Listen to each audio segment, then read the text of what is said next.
This Hell's Kitchen video contains elements that are not suitable for children under the age of 14. Viewer discretion is advised. Carpe diem, my name is Ultranatic, a lover of animation, reality shows, and music. And that's where my last Hell's Kitchen video ended, so I best lead in with that.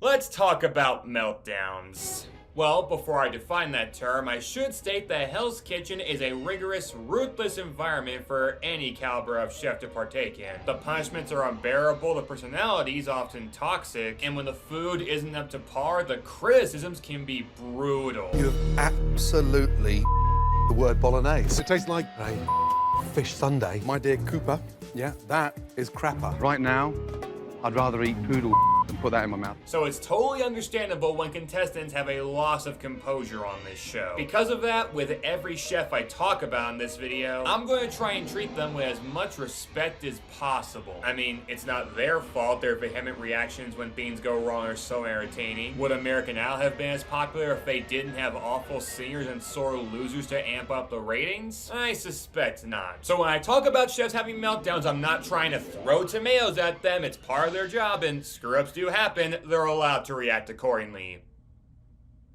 But God help me, are they memorable.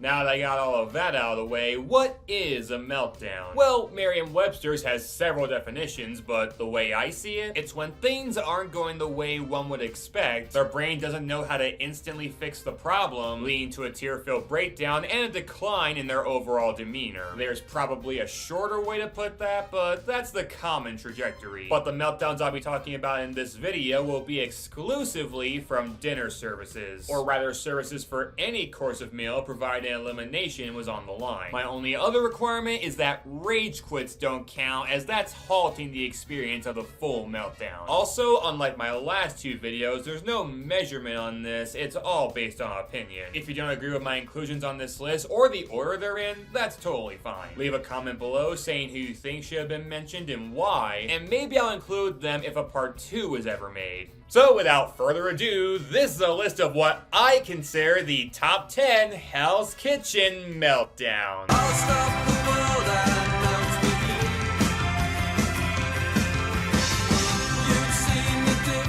Number 10.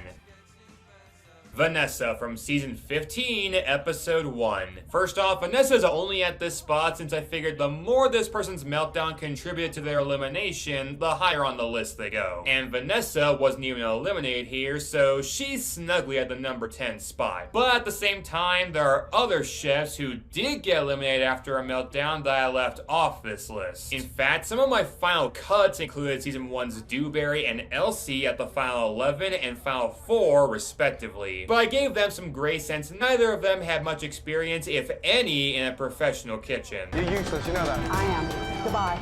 He was trying to get me to be, I guess, better than I am. I know what I can and cannot do. Hurry up! This is one thing I can't do. They had no idea what they were getting into. Vanessa does not have that excuse. This was 15 seasons in. The challenges of being on this show are legendary at this point. So I do feel she deserves more scrutiny. It's now up to Vanessa, a chef who cooks for first-class passengers at Los Angeles International Airport, to land big points with her eggplant involtini. Admittedly, she doesn't strike me as the most experienced in the first place since she's an airport chef, but we've seen other fantastic chefs on this show who didn't have a ton of experience in fine dining, so I choose to let the talent speak for itself. Unfortunately, there wasn't much to speak of here. Not only did she get a 1 out of 5 on her signature dish, but her first service was pretty abysmal. It's definitely a lot of pressure on my shoulders being in the app station because it's where people die. In fact, had that season's blue team not had such a terrible first service themselves,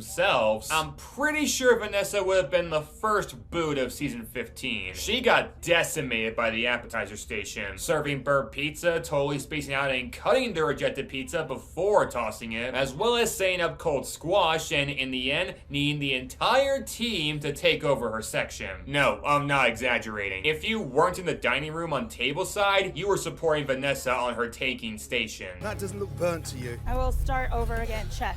Are you okay? No, I'm not okay. You're not right now. okay? Right now, no. Throw this out and work on the next one. So if you've thrown it out, why are you cutting it still? Because I was nervous. Hey, psst, not as nervous as I am. Who in the just brought me that? I did, chef. It's like you all over the plate. There's even cold in the middle. Please, can somebody help me? All of you, on the appetizers. Yes, chef. How many red chefs does it take to make an appetizer? Everybody but Vanessa?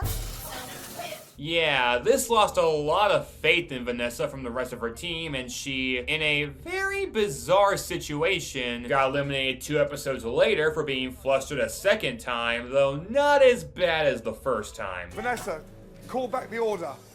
We have special table side. We have 2. I called this out 10 seconds ago. Entrees, what were they, Vanessa? They were 1 well.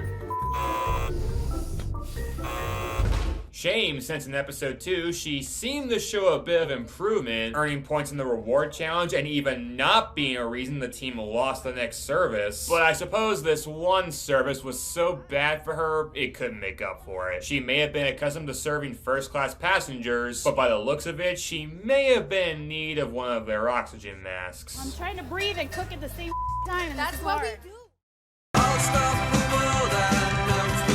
Number 9. Elise from season 17, episode 2. Oh, I bet y'all are happy to see this Hell's Kitchen tumor on this list. In fact, all that stuff I said in the intro about being respectful, I can just throw it out the window here, right? No, I'm still going to give at least a little leeway to these contestants when deserved, and I'm not entirely sure it's deserved here. I'm still the same Elise who really doesn't care what people think. It's okay. You can hate me. I won't make a case for Elise's attitude. Just about every Hell's Kitchen viewer acknowledges she'd make the Grinch look like the actual Santa Claus. But on a cooking level, I've actually been looking over her entire series run for reasons relating to a future maybe video, wink wink, and I don't think she's actually that bad of a chef. Yes, she had several terrible moments in both of her seasons, but she had a fair amount of good moments in them as well. Heck, in season 9, episode 8, she was on the meat station and absolutely crushed it. 2 New York strip, 1 Wellington, 1 meatball. Yes, all chef. meat again. I got it. This is insane. I've never seen the meat station this busy. Again, all meat. 2 New York strip, 1 Wellington. Wellington, strip, meatball. I was like, oh my God. Elise. Perfectly cooked, the Wellington. Thank you, chef. Wellington, she's nailed every time. So yeah, I do think Elise has the qualities of a good chef if she's that good on that section, which makes it pretty remarkable how bad she was on the meat station in her first service as an all-star. Yep, she got put on a station she single-handedly aced at one point, and it went completely down the tubes. Look at the color of that. It's not even resting. It's still white. Can you get your together? Yes, chef. Quick. Yes, chef. Ladies. Yes, chef. This is what I call a disaster. Overcooked. Take these to those tables and apologize. I honestly wish the floor would open up and just swallow me up. I have to go in the dining room and explain to people why they're not eating because I can't cook steak. Heck, she did so bad, Giovanni from the Blue Kitchen had to come in and coach her, and she was still f***ing up after that. I just need you to tell me when it's done. Yeah, I got you. Still needs more time. No. Stop flipping them. Leaving them on the side. Get a sear. You're gonna get both of us in trouble, man. Stop flipping it. Just leave it. Admittedly, she wasn't crying or breaking down that much, certainly less than Vanessa in the last entry. But seeing a sense of embarrassment at all on Elise feels like watching a chicken go to a dental clinic. That's how rare this must appear. You can see her eyes watering in the kitchen as this is happening. She knows she screwed up. Don't cry. Slice one. Don't cry. Come back. Look at me, okay? It's your station. He's here to help. You tell him how you need to help. Take control of your station, okay, girl? Come on, we're gonna get this together. So naturally, she was the first contestant eliminated from All Stars, right? Wrong. She realistically should have been. Her performance was the worst on her team, but she was spared over Ben Wolanka, whose health was in question at the time. I haven't taken my eyes off you since you arrived in Hell's Kitchen, and I don't think you can go the distance. There's some debate over whether it was wise to invite him back at all, given those circumstances, but most would agree he still performed better in his service than Elise did in hers. A woman invited back for her all-star personality, not meant as a compliment, proceeds to give the show a very no-star performance in the kitchen. Get used to this face. Your crying face? Number 8. Okay, I'm back in front of the camera because I feel there's more I could have shown that last segment. It didn't seem like a meltdown worthy of Elise's reputation. So let me show you a different one of hers, but one where she's not alone. I've decided to make this entry a tie between Elise, Elizabeth, and Natalie from Season 9, Episode 11. Why am I making this a tie? Well, because as I see it, all three of these women had a meltdown during that service to varying degrees and to varying levels of importance. I've given the rundown on Elise, but what about the other two women? Well, first we have Elizabeth, who has a shockingly purple edit in that she's barely on screen most of the season. And when she is on screen, she's making some of the worst mistakes in the show's history. I'm not exaggerating. Here's a sample from a reward challenge she had a crucial role in episode 6. Do you have a theme, an idea in mind? We were thinking maybe we could recreate something Hawaiian. I haven't done a lot of like Hawaiian cooking and stuff, but I've done like Asian. They do taste extremely similar. I'm a pescatarian, so I only eat fish. How do you guys feel about combining meat and seafood on the same plate? Not for me. Okay, so they definitely said they wanted Asian, so I would definitely want to do appetizer. Bacon wrapped like scallops is really nice. The theme is Hawaiian. What the hell? I didn't hear anything about Hawaiian. It was Asian. I don't know where she came up with Asian. We have barbecue seared scallops, and the barbecue sauce is guavo chipotle, finished with bacon lardons. Did you say bacon? Yes, bacon lardons. I'll have to pass on this one. I'm sorry. Elizabeth, Diada did explain that she's pescatarian and she couldn't eat meat. I'm a pescatarian. I can't eat it because it got bacon in it. And I kind of looked at Elizabeth like, oh, no, you didn't. Okay, I'm sorry. I was under the impression that like we could mix them. Yikes, that is a massive fail. Just barely more massive than her performance on the fish station at the final 7. There was almost no build up to how bad this service was for her. She just freaking lost it somehow. Hold on a minute, look. Hold on, look. Why are you doing this to yourself? I felt going into dinner service that I was going to do a really good job. That I'm going through the motions of sucking. Hell, at one point, she just began muttering apologies at rapid speed, much to Gordon Ramsay's disbelief. I'll be 4 minutes on this cod, Chef. That's the best in you. I'm sorry, Chef. I'm sorry, Chef. It's my fault, Chef. I'm very sorry, Chef. I'm sorry, Chef. I love this moment because it's shown in the opening montage during the season premiere, and it uses the exact same clips. Humility. I'm sorry, Chef. I'm sorry, Chef. It's my fault, Chef. I'm very sorry, Chef. It's like listening to Luke Combs' cover of Fast Car. Why change anything? It's perfect as is. I need 5 minutes. 5 minutes. 5 minutes now? You said 4 minutes. 4 minutes ago. I need 5 minutes. It's not going to be done. But yeah, she became so ridiculously frazzled she got pulled into a storeroom meeting with Gordon Ramsay, and it didn't help. She got kicked out of service later on alongside Elise, who was having an equally bad night on meat. Who chewed that? That's what you presented me. That's what you presented. Apart, Chef. I'm sorry.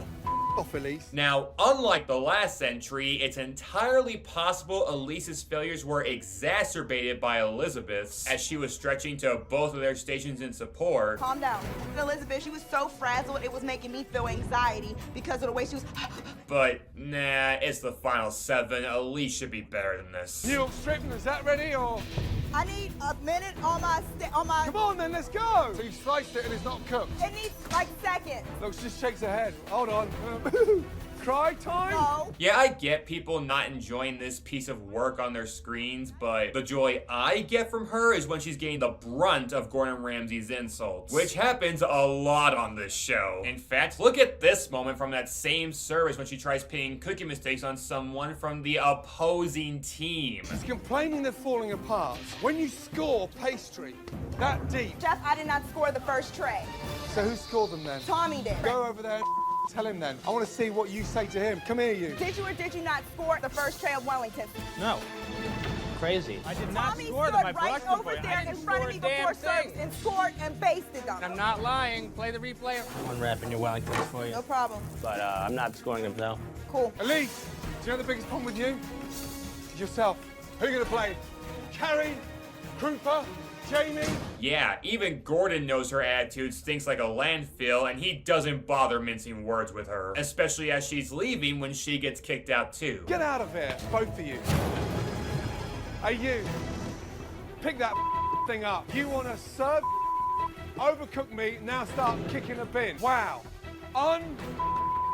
Unbelievable. But neither of these women were eliminated, and given what I've shown you, how is that even possible? Well, because Natalie in the blue kitchen was having her worst service yet in the competition. For background, Natalie started out as a strong link on the red team, who got switched over to the blue team after 3 men had been eliminated, and she proved to be a helpful presence. But something happened around the final 11 as her performances began to weaken alongside her confidence, it appears. And now on fish, she brings up half-seared scallops as well as several dry sea basses that get returned to the kitchen by customers. In the last couple services, I've been struggling in the kitchen. I just have to get that wow dinner service in. Wow, wow, wow, wow, wow. You got them cooked one side, and what's that?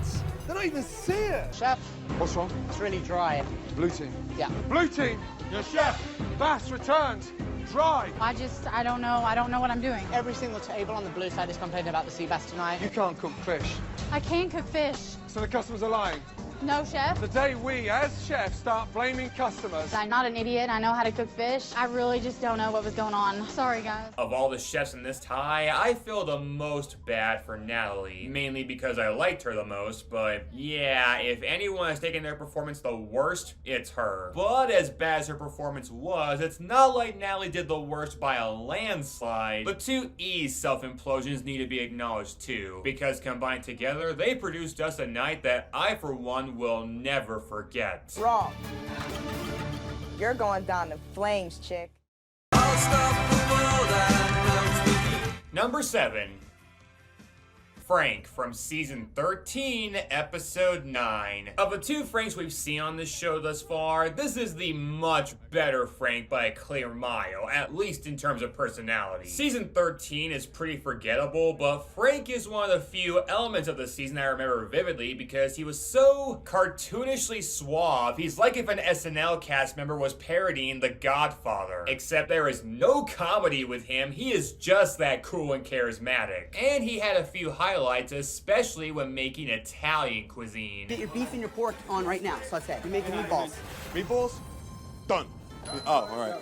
My mother, she makes the best meatballs. I mean, she really does. If I screw up, I should probably just walk home. It's time for classic spaghetti and meatballs from Sade on the red team. That is so underseasoned. And Frank on the blue.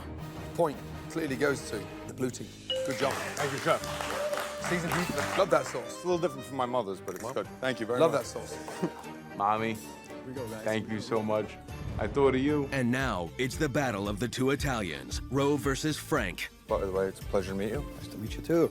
And their manicotti. I did a little bit of passata, pinoli nuts, raisins, and just a simple tomato sauce. Very tasty. Remind me my grandmother when used to make this, you know, a rustic dish. If I have to eat right now, I have to pick one of them. Look at Blue team. Woo! Good job, Frank. Mwah! Unfortunately, this guy wasn't the best chef outside of those dishes. There were worse chefs in this bunch for sure, but he still faltered in several areas. After a couple substandard performances on the blue team, he got switched over to the red team and made a slight error in his first service with them in making Caesar salads, but that was about it. Hey, red team. Hey, all of you, come here. It goes so well. And look at the I just cut. Girls, that's my fault. I'll fix it The most famous salad in the world. Yes, chef. You can do it, Frank. Yes, that is a very basic mistake, but it hardly made a dent in their night at all, so I'm not sure I count it. It's also worth pointing out that after surviving nomination, he gives a thank you letter to Gordon Ramsay, which I'm surprised resulted in 0 confessionals from other chefs calling him a suck-up. Because in most seasons, that's exactly the response his teammates would give. But here, I think most people understood that this was just an honest-to-goodness gratitude for giving him a second chance. Well, 3rd chance, technically. That wasn't his first nomination, but I digress. Thank you for everything. I know for a fact Chef made a life-changing decision to keep me here. And I just wrote him a quick note. I'm not trying to do like a Romeo and Juliet thing here. I'm just trying to extend my appreciation. Thank you so much, Chef. Thank you. What is that? Ooh, bacon, bacon, bacon. A love note, huh?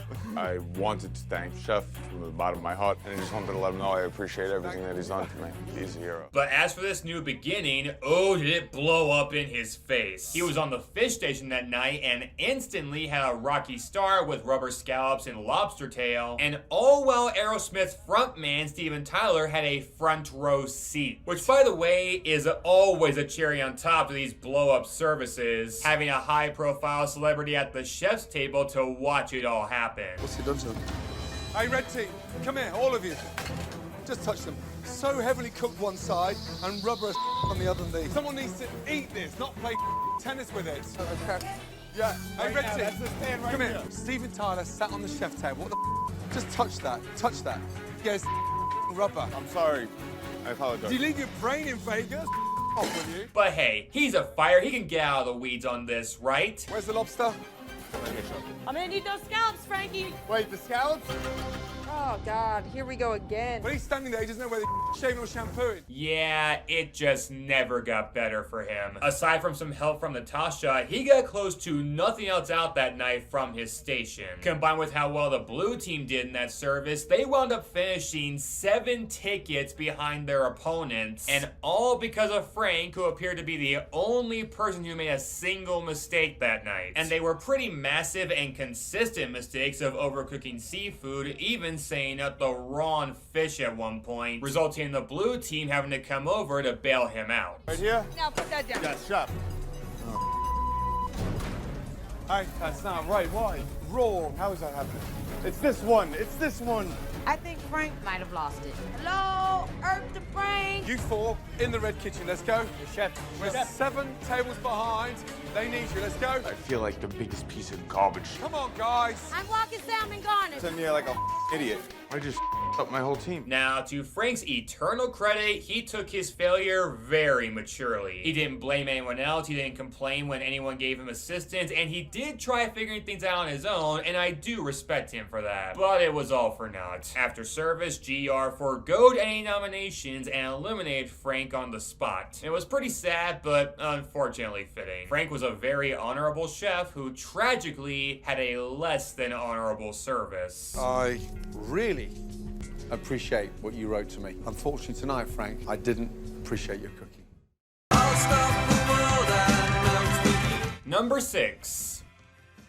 Fabiola from season 19, episode 3. On one hand, Fabiola shouldn't be higher on this list than Frank, since over the course of her season, she made far fewer mistakes than he did out of 2 services total, so I suppose she did count as a weak link on her team. Shame, since she didn't seem that bad, she got 3 out of 5 on her signature dish, and contributed to her team's winning score in the second reward challenge, so it's not like she was devoid of culinary ability, but whatever momentum she was building up came to a screeching halt after the Doom Buggy experience they got after said challenge, as she had some sort of panic attack for reasons we were never shown. Earlier in the day, Fabiola had an amazing time driving the Doom Buggies on the red team's reward. But for some unknown reason, the drive back to Hell's Kitchen didn't go very well. Coming back to Hell's Kitchen, Fabiola's in complete hysterics. I just don't understand what's happened between the sand dunes and here. The electrolytes will help you. You're probably a little bit dehydrated too. That is as much context as we're given for how Fabiola went from this to this. At the end of the day, no matter where your health and your body is, if you're in the kitchen, then you need to overcome that. I shouldn't speculate on why this happened, but it did look pretty serious. And because of that, she took some time to herself during prep, with a few of her teammates showing little to no sympathy. I'm sorry if I was rude.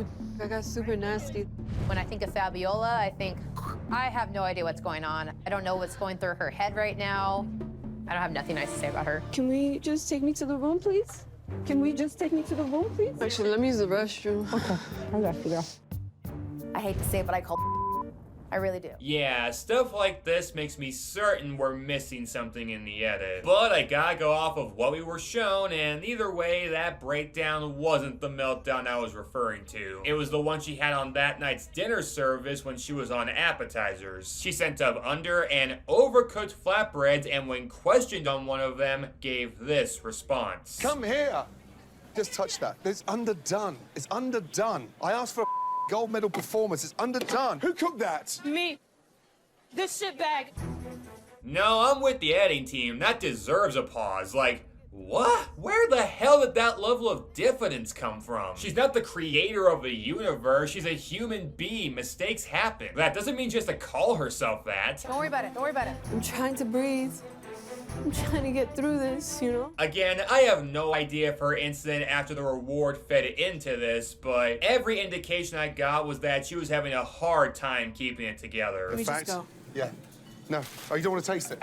No, because it's up, Chef. Oh, so you want to serve it to... No, I don't, Chef. Amazingly, her team didn't even nominate her in favor of the highly questionable nominations of Lauren and Nikki instead. But Gordon Ramsay vetoed those noms in favor of Fabiola and other worst performer that night, Jordan. When I ask you to give me 2 nominees, I expect you to take this seriously. And I'm not too sure what kitchen you're in tonight, but from where I was standing, you have the wrong 2.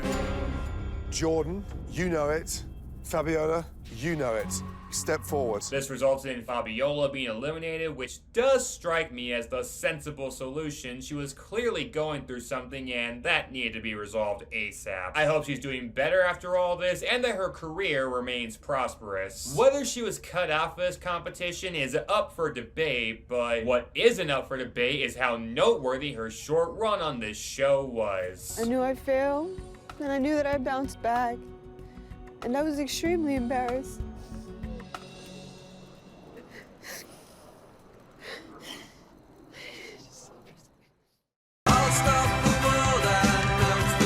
Number 5.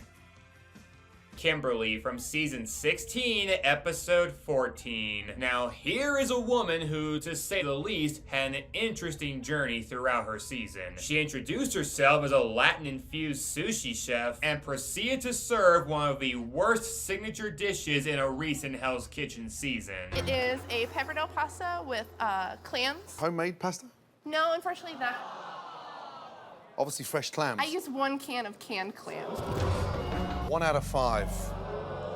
You cannot make the words canned clams sound good ever. I seriously hate Johnny, but I gotta agree, canned clam sounds really unappealing. But she managed to survive not just that hurdle, but several dinner services despite frequent mistakes, and had some intense verbal battles all season, including with Matt, Shayna, Gia, and notoriously Andrew and the aforementioned Johnny. Yo, Splinter, shut your rat face.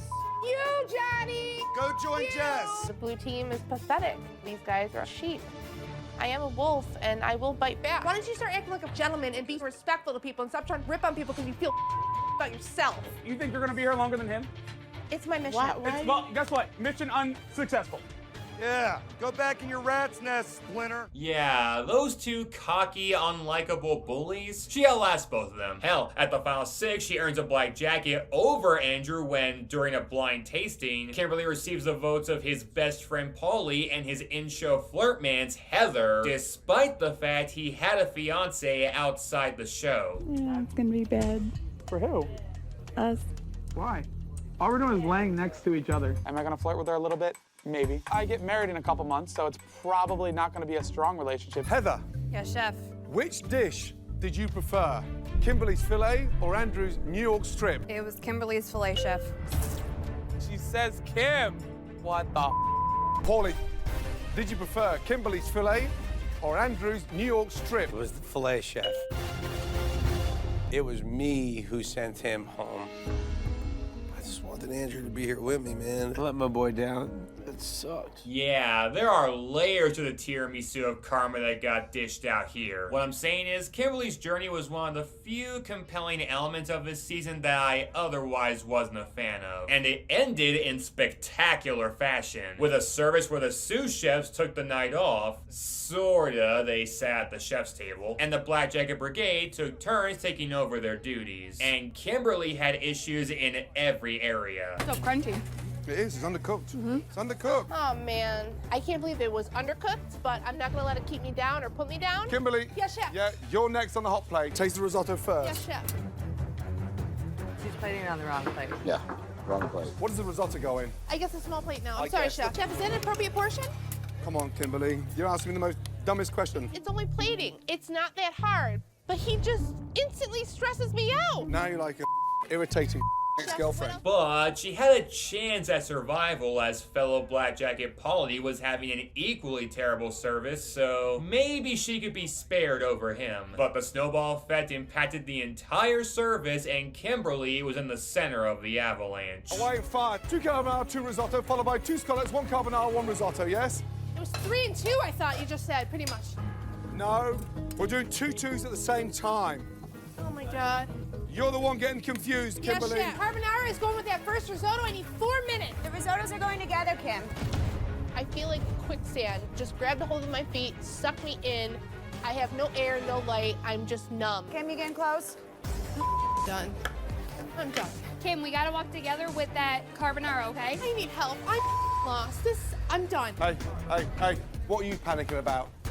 I don't know, Chef. Hey, look at me. Do you want to go home? I don't know, Chef. Yeah, that is definitely a meltdown in action. She's clearly trying to pull through, but is just getting so bogged down with mistakes that she can't figure out which way's up and which way's down. And the outcome ended up with her being eliminated, with Polly following right after her that same night. Think about that. I just described one of the worst self-destructions in any Hell's Kitchen service, and someone else went home alongside her in what was practically a tie. That's how bad Polly was doing too. You have been on the ropes many times, but you've always bounced back. But not tonight. Give me your jacket. I mean, all due respect to him since he's no longer with us, but this was clearly a bad service on all fronts. But the person eliminated first following this Chernobyl-level disaster was Kimberly, a woman who may have been able to juggle Latin and Japanese cuisine, but was unable to juggle her responsibilities in this service. But she left with a really positive attitude, so I want to highlight that too. At the end of the day, I can keep smiling and know I did my best, and even if it wasn't good enough, to me it was. Number 4. Keisha from season 12, episode 17. Jumping from my least favorite season of Hell's Kitchen to my most favorite season of Hell's Kitchen. I've seen every season back to front several times over, but I do tend to check out around the Black Jacket since the flashiest moments of the season often stop around then. But even if the show-stopping Hell's Kitchen moments are rarer around the merging of the teams, a handful do still exist. And one of them was Keisha's first and last Black Jacket service. What's her backstory? She's a line cook from Mississippi who is one of the most dynamite personalities to not be on a returning cast season. Melanie, she need to eat a super-sized piece of humble pie. She need to slap in her face. You got beef, Keisha? If I had some, best believe it would be cooked by now. I'm sitting up there fighting for my piece. Dude, that's a bunch of No, I'm not trying to intimidate you. right. Are you trying to intimidate me when you I'm come not out trying at to me like intimidate that? you. I would have never left I you. didn't leave you. Yes, the you did. Yes, the you did. That's all you did was stand there. The point is, Keisha was exquisite television and an overall solid chef. She did have a few weak services, but only rarely were they bad enough to warrant nomination. In fact, one service she only had one error, which was just forgetting to turn her stove on, which was by default the second worst performance from her team from a pretty good dinner service. But she was spared nomination in favor of Rochelle for, I'm sorry, what was the reason again? Hey, do you want the family? I want to get married. We don't know if Rochelle wants to be a chef or a housewife. Rochelle, she's the nice girl, you know, she wants a family and a husband. If she really wants to be Chef Ramsay's head chef, she can't do it. I'm thinking maybe Rochelle should go up. Why? Because of the conversation that we had earlier with Chef Andy. She said her true passion is to start a family. I thought about that too. That still remains the most stupefying rationale I've ever seen to send someone home, especially since Keisha herself said she was a mother. Hell's Kitchen, that's an opportunity to change my life from my daughter and myself. You can do anything you put your mind to. Well, what the fuck do you think you're doing right now? Do we make up a different story? Just say personal reasons that hinder things in the kitchen. I suppose it's only fitting she goes home before Rochelle at the final 6 during one of the most underrated meltdowns from this series. Keisha's put on fish and completely clears her station by bringing up the wrong number of lobster tails, blaming her teammates for miscommunicating when we're shown that's very clearly not what happened, and then rejecting help from Melanie to bring Iams up to the pass for her, while claiming Melanie did nothing to try and help her. How many lobster tails do I need to have dry for you all? Go ahead and fire 2. Fire 2. Okay, thank you. Here's your lobster tail show. 2 lobster tails, not 1. Hey, Keisha, service has barely started. Give me 1 lobster tail, I need 2.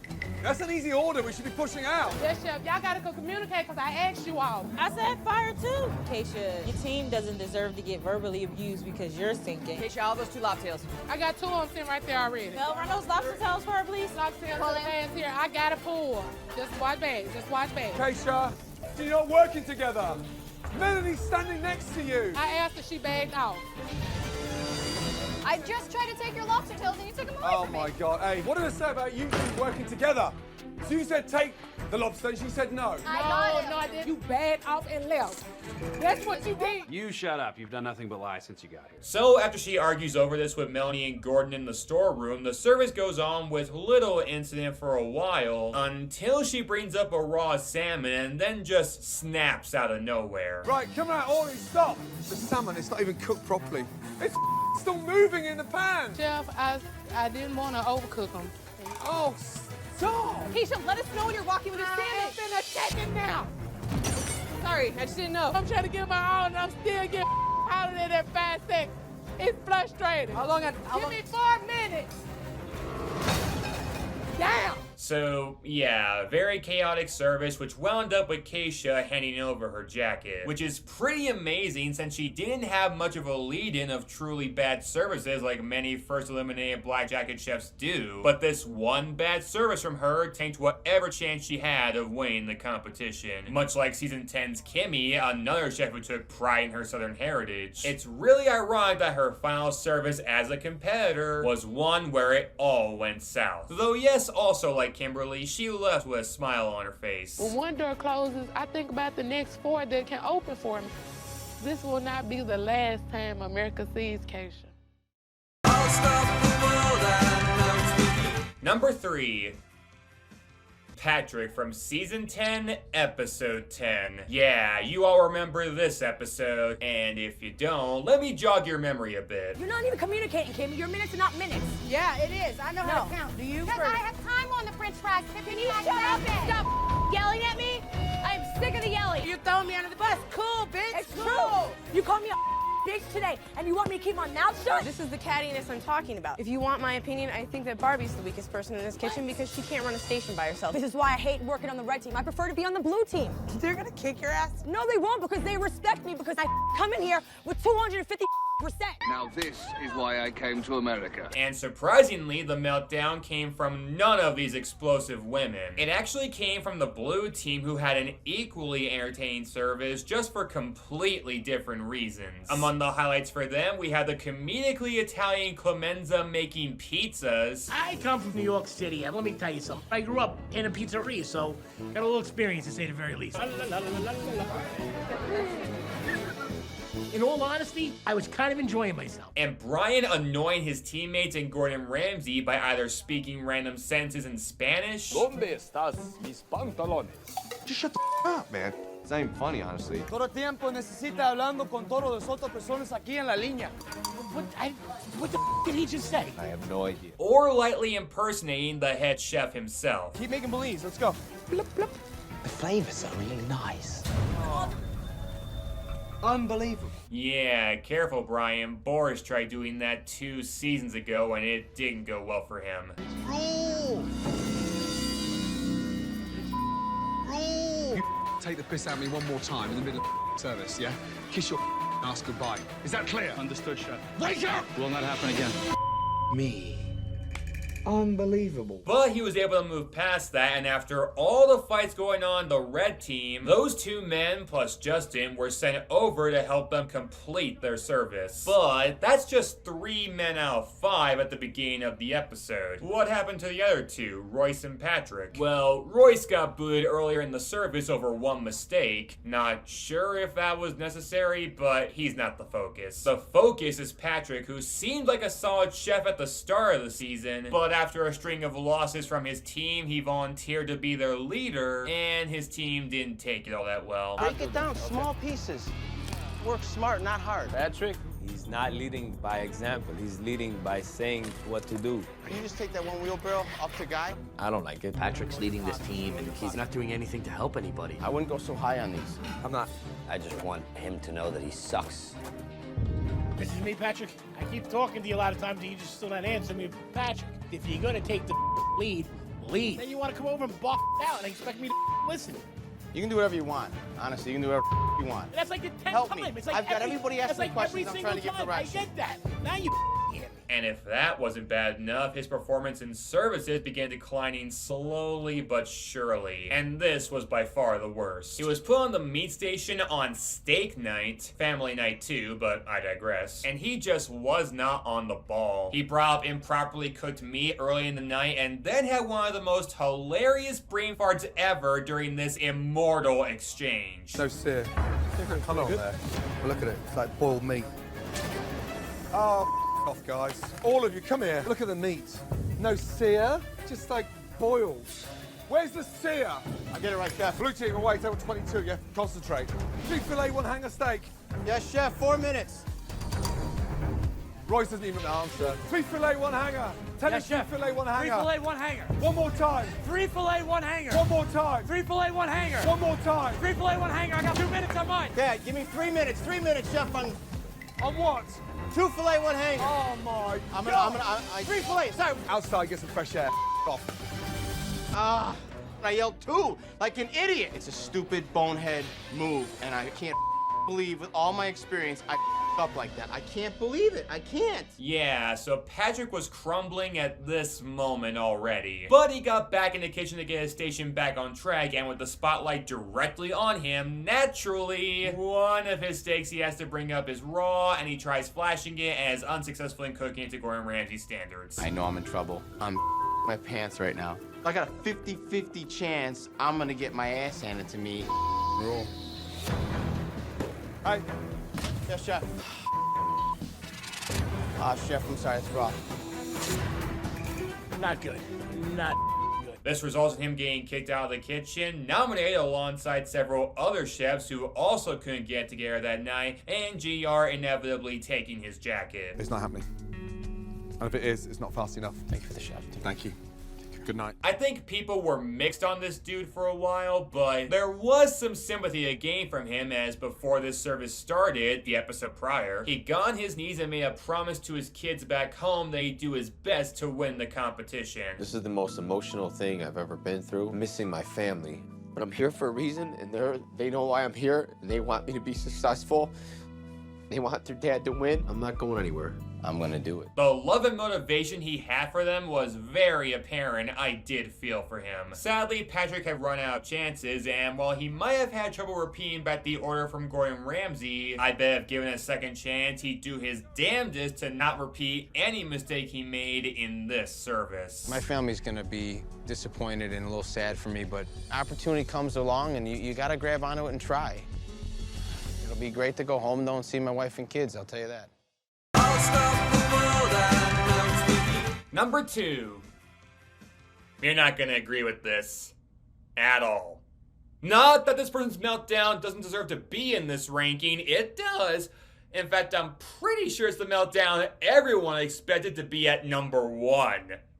You all should know who I'm talking about, so without further ado, at number 2 on this list, we've got Nilka from Season 7, Episode 10. I hear you. How was any Meltdown able to outrank that one in this video? Well, I'll explain at my #1 spot, but there's no denying that when the words Hell's Kitchen Meltdown are mentioned, Nilka will always be the first person everyone thinks of. Heck, if you look up her Meltdown video on YouTube, it has higher numbers than the uncensored episode from which this Meltdown originates.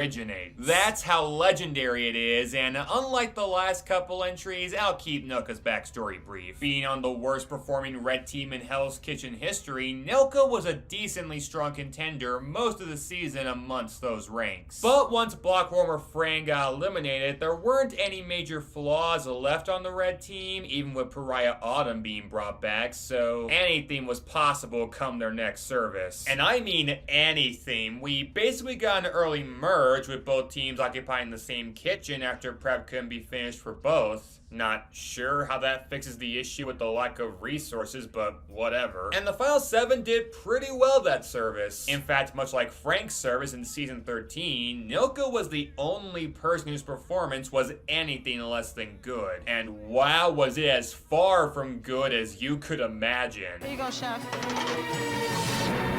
That's raw. Nilka! Yes, Chef. Look! Raw! For God's sake, woman! It's the first table! It started with raw scallops, which led to raw turbot, which led to dropped lobster tail, which led to lobster tail being cooked in the raw sauce, which led to the last airbender being created, which led to the fall of the Roman Empire, which led to the birth of Chris Brown. Every conceivable disaster seemed to happen to Nilka that night. That's raw, Nilka. It's raw. I gave her the piece of fish to put back in the pan. Talk about give it up. This is not possible. 2 lobster, urgently. Yes, Chef. Nilka! Oh, no. Talk about give it up. Today's just not my night. Don't give up! I'm not, Chef. I'm trying to push my no. I don't know why. Behind you, lobster's coming down. This is what you bring me. Don't touch it, it's piping hot. Taste it, come on! Oh, the wrong. And all of this cultivated Nilka being brought to tears, and even with Jay trying to help her get the station under control, she was kicked out of the kitchen and history was made. Nilka! Yes, Chef. The lobster is raw. I just took it out the pan. Look at me! Look at me! Out! Get out! Nilka! Get out! I'm going! He was angry. Madam! Yes, Chef. Take your jacket off and off! Oh, Chef, don't say that, please! Chef, please don't say that!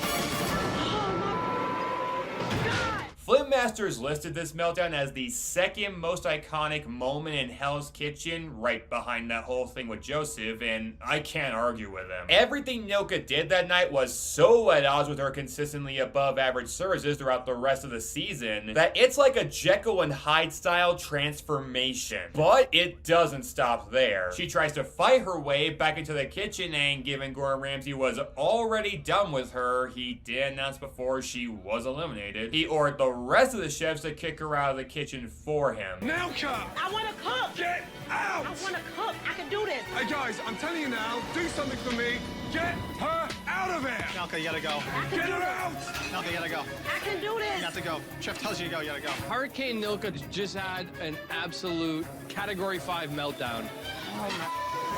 That is brutal. I mean, I get it, he's got a kitchen to run, but I can only imagine how hard Nilka took all of this. But Gordon Ramsay's not a complete jerk. In fact, after service, he gave a respectful goodbye to Nilka, and that shows none of this is personal to him. It's still just a job. You have done phenomenally well. I've never come out here to say goodbye, but I wanted to make the effort to say goodbye and say thank you. I appreciate that level of professionalism. And while I hope Nilka's doing better on the outside, I also have to thank her for giving us one of the best moments in Hell's Kitchen history by giving us one of the most unforgettably bad services in Hell's Kitchen history too. Now, only the best chefs remain. Nilka was clearly out of her depth.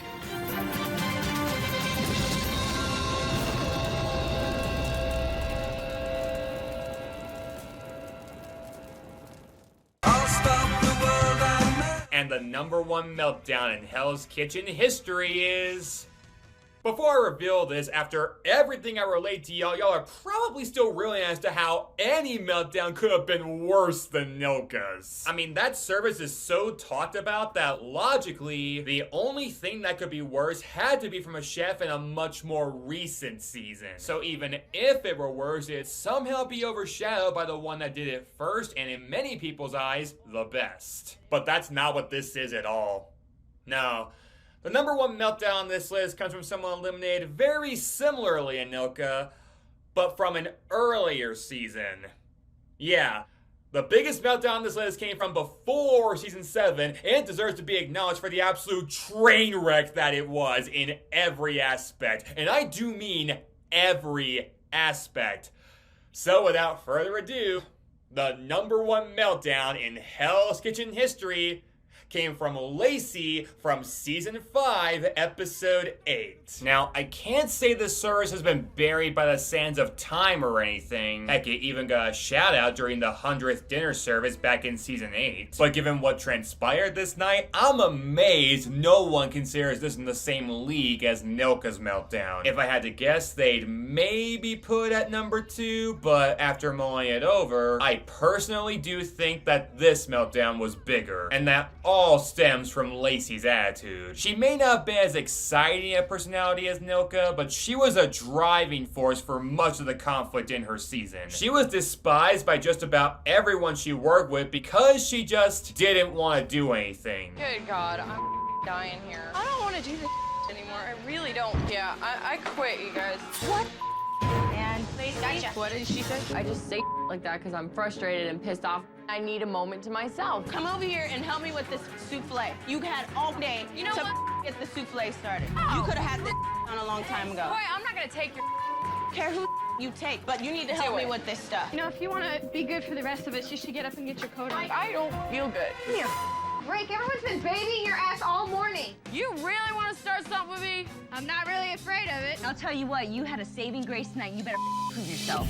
Do you hear the way you said that to me, Andrea? I absolutely do. You just turned on your bitch switch. Oh, I sure have a bitch switch, and you hit it every time. Well, good, because that's gonna help team manager. And with her lack of passion for the job, she just couldn't gain the confidence of her teammates. And with what occurs in the episode 8 service this season, I think all these people might have been onto something. Funny, since by this point in the competition she'd been swapped to the blue team and had a slight improvement in her performances, and the red kitchen service that night was much worse for them as a group. But who had the worst service individually? Lacey. She was on the meat station that night, and from the start of her orders coming in, she had no clue what she was doing. Lacey, let's go.